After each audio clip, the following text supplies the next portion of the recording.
সংস্কারের ব্যাপারে যে বিষয়গুলোতে ঐকমত্য আসবে সেগুলো বাস্তবায়ন করতে হবে বলে মন্তব্য করেছেন বিএনপির স্থায়ী কমিটির সদস্য আমির খসরু মাহমুদ চৌধুরী।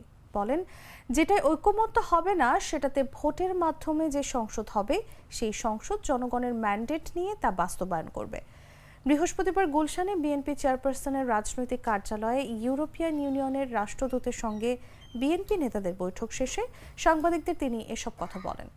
এর আগে রাজধানীর গুলশানে বিএনপি চেয়ারপারসনের রাজনৈতিক কার্যালয়ে বিএনপি নেতাদের সঙ্গে বৈঠক করেছেন ইউরোপীয় ইউনিয়নের রাষ্ট্রদূত মাইকেল মিলার। বৈঠকে অংশ নেন বিএনপি মহাসচিব মির্জা ফখরুল ইসলাম আলমগীর, আমির খসরু সহ অনেকে। বৈঠক বিষয়ে আমির খসরু বলেন, ইউরোপীয় ইউনিয়নের রাষ্ট্রদূতের সঙ্গে রাজনৈতিক ও অর্থনৈতিক বিষয়াবলী নিয়ে দীর্ঘ আলোচনা হয়েছে। সংস্কার কমিশনের ব্যাপারগুলো নিয়েও আলোচনা হয়েছে।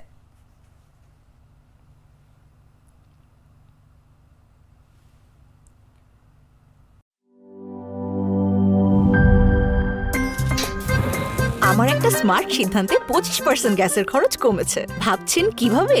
সাধারণ গ্যাস স্টোভ বদলে আমি এনেছি আরএফএল গ্যাস স্টোভ। এর সাইন্টিফিক নজল ও ব্রাস বার্নার ক্যাপ সমানভাবে তাপ ছড়িয়ে রান্না করে দ্রুত। তাই গ্যাসও বাঁচায় 25%, টাকাও বাঁচে 25%। আরএফএল গ্যাস স্টোভ নিরাপদ ও গ্যাস সাশ্রয়ী।